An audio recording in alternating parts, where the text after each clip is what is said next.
Hi hello welcome to Santosh vlogs. ఈ రోజు vlog వచ్చేసరికి బొబ్బిలి కోట గురించి అయితే మాట్లాడుకుందామండి. మేమైతే బొబ్బిలి వెళ్ళాం మాకు మ్యారేజ్ సర్టిఫికేట్ రిజిస్టర్ చేసుకోవడానికి. ఇంకా వాటి పని అయిపోయిన తర్వాత ఇంకా కోట అయితే చూద్దామని అయితే వచ్చాం. ఇంకా బయట అయితే కార్ కలెక్షన్ చాలా ఉంది. అప్పటి రాజుకి కార్స్ అంటే చాలా ఇష్టం అంట. సో చాలా కార్ కలెక్షన్ అయితే ఉంది ఇక్కడ. ఇంకా బొబ్బిలి కోట కూడా చాలా బాగుంది. చూసినంతసేపు కూడా ఇంకా ఆ ఫీల్ లోనే ఉంది. అంటే ఎలా అంటే సినిమాలో చూపిస్తారు కదా మూవీస్ లో, సేమ్ అలానే ఉంది చూడడానికి బయట. ఇదైతే అప్పట్లో కోట అయితే లేదు, ధ్వంసం అయిపోయింది. దాని తర్వాత ఇదైతే కట్టడం అయితే జరిగిందంట. ఇంకా అసలు ఈ బొబ్బిలి సంస్థానం అనేది ఎలా ఏర్పడింది, ఎలా ధ్వంసం అయింది అన్ని కూడా ఈ వ్లాగ్ లో అయితే మాట్లాడుకుందాం. లాస్ట్ వరకు చూసండి, వీడియోని స్కిప్ చేయకుండా. 17th సెంచరీలో అయితే ఈ బొబ్బిలి అనేది స్టార్ట్ అయింది, ఫామ్ చేశారు. ఇది ఎలా స్టార్ట్ అయిందంటే 1652లో షేర్ మహమ్మద్ అనే అతను కళింగ దేశంపై వార్ కైతే వెళ్తాడు. కళింగ అంటే ప్రెసెంట్ ఒడిస్సా. ఇంకా వార్ లో అయితే షేర్ మహమ్మద్ గెలవడానికి వెంకటగిరి రాజైన పెదరాయుడు అయితే హెల్ప్ చేస్తాడు. అందుకు బహుమతిగా షేర్ మహమ్మద్ షేర్ ఖాన్ ద్వారా గిఫ్ట్ అయితే ఇస్తారు. దాన్నైతే ఆ ఫోర్ట్ ని పెదరాయుడైతే పెదపులిగా మార్చుకుంటాడు. ఆ తర్వాత అది బెబ్బులిగా మారింది. ప్రెసెంట్ అయితే బొబ్బిలిగా మనమైతే పిలుస్తున్నాం. 1715 వరకు కూడా విజయనగరం అలానే బొబ్బిలి రాజ్యం మధ్య ఎలాంటి గొడవలు కూడా లేవు. ఆ తర్వాత వీళ్ళు నీటి వాడకం, కుస్తీ పోటీలు, అలానే కోళ్ల పందాలు అని చెప్పి రకరకాల ప్రోగ్రామ్స్ అయితే కండక్ట్ చేసుకుని వాళ్ళలో వాళ్లే గొడవలు ఆడుకొని, మీకు తెలిసే ఉంటది అలెగ్జాండర్ ఎలా వచ్చాడనేది మన కంట్రీకి. ఇంకా అలానే అంబి అలానే పురుషోత్తం అనే లోకల్ వార్స్ లో అంబి ఓడిపోవడం వల్ల పురుషోత్తంతో తనైతే అలెగ్జాండర్ ని మీట్ అయ్యి అలెగ్జాండర్ తో అయినా గెలవాలి అనుకుంటాడు. కానీ అలెగ్జాండర్ కూడా ఫస్ట్ టైం మన పురుషోత్తం చేతిలోనైతే ఓడిపోయాడు కదా మన ఇండియన్స్ లో. సో అలానే ఇప్పుడు కూడా విజయనగరం రాజులు సేమ్ ఆ తీరులోనే ఫ్రెంచ్ జనరల్ అయిన బుస్సీని అయితే కలుస్తాడు. ఎందుకంటే అప్పటికి కూడా బొబ్బిలి రాజులు అనేది శిస్తు కట్టడం మానేస్తారు ఫ్రెంచ్ వాళ్ళకి. అదే అవకాశంగా చేసుకుని నేను ఎలా అయినా సరే బొబ్బిలి రాజ్యాన్ని గెలవాలనుకుని విజయనగరం రాజులు సాధించాలనుకుని ఫ్రెంచ్ వాళ్ళని అయితే కలిసి బుస్సీతో మాట్లాడుకుని చాలా స్నేహంగా ఉండి రాజ్యాన్ని అయితే లాక్కోవాలని అయితే ట్రై చేస్తారు. సో తినైతే విజయనగరం రాజు అయితే చెప్తాడు బుస్సీకి, మీరు వెళ్లి ఆ రాజ్యాన్ని కైవసం చేసుకోండి, ఆ తర్వాత నాకు ఇచ్చినట్టయితే నేను మీకు శిస్తు అయితే కడతాను, 2 రాజ్యాలని చూసుకుంటూ శిస్తు మీకు కడతానని అయితే చెప్తాడు విజయనగరం రాజు.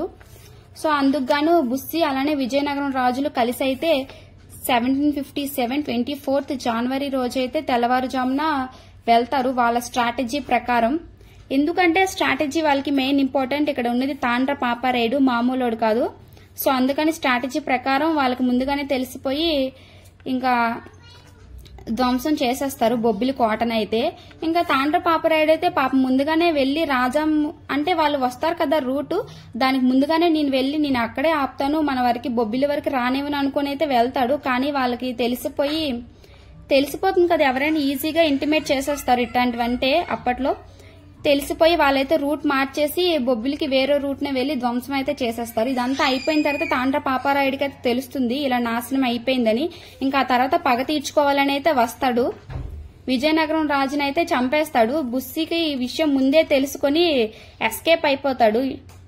పెద్ద విజయ రామరాజుకి ఇంటిమేట్ చేయకుండానే వెళ్ళిపోతాడు సేఫ్ ప్లేస్ కి అయితే. ఇంకా ఫైనల్ గా విజయనగర రాజైన పెద్ద విజయ రాజునైతే చంపేస్తాడు తాండ్ర పాపారాయుడు. అందుకనే బొబ్బిలే లాస్ట్ కి గెలిచింది కాబట్టి బొబ్బిలి యుద్ధం అనే పేరైతే వచ్చింది. సో అలా అయితే మనకి బొబ్బిలికి అయితే మంచి పేరైతే వచ్చింది తాండ్ర పాపారాయుడు వల్ల. తాండ్ర పాపారాయుడు బొబ్బిలికి మిలిటరీ కమాండర్ గా, అంతేకాకుండా thanks for watching, do subscribe. ఇప్పటికీ కూడా మనం అందుకనే చెప్పుకోగలుగుతున్నాం బొబ్బిలి రాజు గురించి, బొబ్బిలి సంస్థానం గురించి అయితే మాట్లాడుకోగలుగుతున్నాం.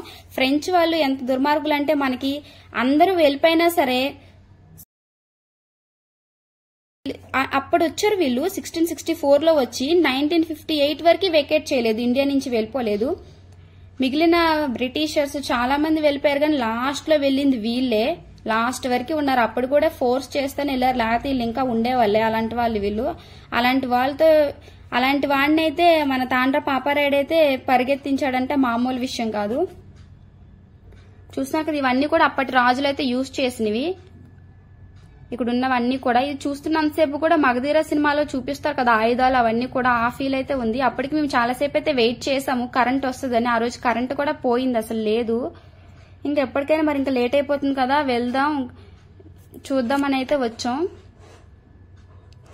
చాలా బాగుంది అసలు మొత్తం కోట అయితే. ఇదైతే ఈ దర్బార్ అయితే తర్వాత అయితే నిర్మించారంట. దీనికోసం అయితే బేబీ నాయన్ గారు అయితే చెప్తున్నారు, వీడియోస్ లో ఉన్నాయి, అవి కూడా ఒకసారి వెళ్ళి చెక్ చేసేయండి, మీకు ఇంకా క్లియర్ గా అయితే తెలుస్తుంది.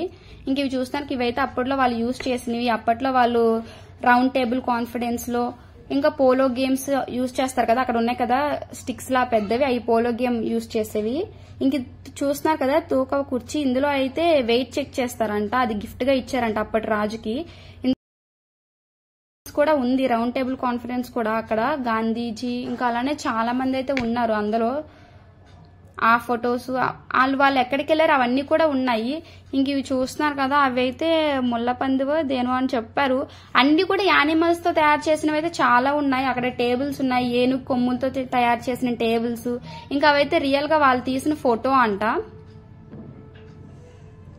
ఇంకా అప్పటికి మేమైతే చాలాసేపు వెయిట్ చేసాం, ఇంకెప్పటికీ రావట్లేదు, నైట్ ఫెయిల్ అయిపోతుంది చెప్పైతే ఇంకా వెళ్ళిపోయాం. ఇంక ఇక్కడైతే చూస్తున్నారు కదా ఇవన్నీ కూడా ఫొటోస్.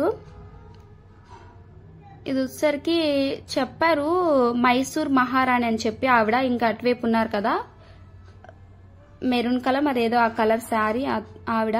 ఇంక ఇది వచ్చేసరికి గుడి, ఇక్కడ స్టార్టింగ్ అయితే ఉంటదంట కదా వేణుగోపాల స్వామి గుడి. అది చాలా అయితే ఉన్నాయి, చాలా బాగుంది అసలు కోట అయితే చూడడానికి. దగ్గరలో ఉన్న వాళ్ళు కంపల్సరీగా వెళ్ళి విజిట్ చేయండి.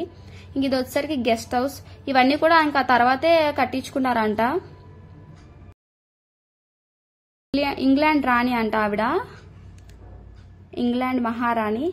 ఇంక ఇందులో పెయింటింగ్స్ కూడా ఉన్నాయి అప్పుడు, ఇవన్నీ కూడా రియల్వేనంట, వాటికి ఏవో కెమికల్స్ యూజ్ చేస్తూ ఇంకా అలా అయితే ఉంచారు. ఇందులో కొన్ని అయితే ఇప్పుడు ప్రెసెంట్ తెచ్చి పెట్టినవి కూడా ఉన్నట్టయితే ఉన్నాయి, ఎందుకంటే మోడల్స్ అయితే చాలా బాగున్నాయి. ఇంకా మిర్రర్స్ వస్తాయి చూడండి, ఆ మిర్రర్స్ అయితే మామూలుగా లేవు అసలు, చాలా బాగుంటాయి. ఈ సోఫా సెట్స్ ఇవన్నీ కూడా నార్మల్ గా ఇప్పుడే అరేంజ్ చేసినట్టే ఉంటాయి. కొన్ని అయితే అప్పటివి కూడా ఉన్నాయి ఇందులో చూడడానికి. కోట ఫోటో కూడా ఉంటది ఇక్కడ అక్కడది. ఇంక ఇవైతే 3 అలా అరేంజ్ చేశారు ఒక గదికి, ఆ 3 మాత్రమే ఉన్నాయి. అందులో ఈ కెమికల్స్ ఉంటాయి కదా ఫిల్ చేసి, ఫార్మిక్ యాసిడ్ ఫిల్ చేసి అయితే పెట్టారు, అవి పాడవకుండా. ఇది చూస్తున్నారు కదా, ఈ మిర్రర్ అయితే చాలా బాగుంది అసలు. డ్రెస్సింగ్ టేబుల్ అయితే చాలా అందంగా డిజైన్ చేశారు. ఇక్కడ చూడడానికి అయితే చాలా ఉన్నాయి అసలు, చూస్తున్నంతసేపు కూడా చాలా హ్యాపీగా అనిపించింది. అంటే వన్స్ అయితే వెళ్ళిపోయాం వెనక్కి అయితే, అవన్నీ చూస్తున్నంతసేపు కూడా ఏదో ఫీల్ అసలు చెప్పలేం అది. ఇంకా కాసేపు అలా రీల్స్ అయితే చేసాం. చూస్తున్నారు కదా ఇక్కడ ఇవైతే కీ వేసేస్తారు. ఈ పైకి అయితే వెళ్ళడానికి బయట నుంచే ఉన్నాయి స్టెప్స్. ఇదంతా కూడా వుడ్ తోనే చేసింది, ఫస్ట్ ఫ్లోర్ సెకండ్ ఫ్లోర్ మొత్తం కూడా. అందుకనే ఒక్కొక్క ఫ్యామిలీని అయితే పంపిస్తున్నారు, అందరూ ఒకేసారి వెళ్తే ఎక్కడ డ్యామేజ్ అవుతాయని స్లోగా అయితే పంపిస్తున్నారు. ఒక్కొక్క ఫ్యామిలీకి పంపించి ఎక్స్ప్లెయిన్ చేసి అయితే పంపించేస్తున్నారు. Thanks for watching.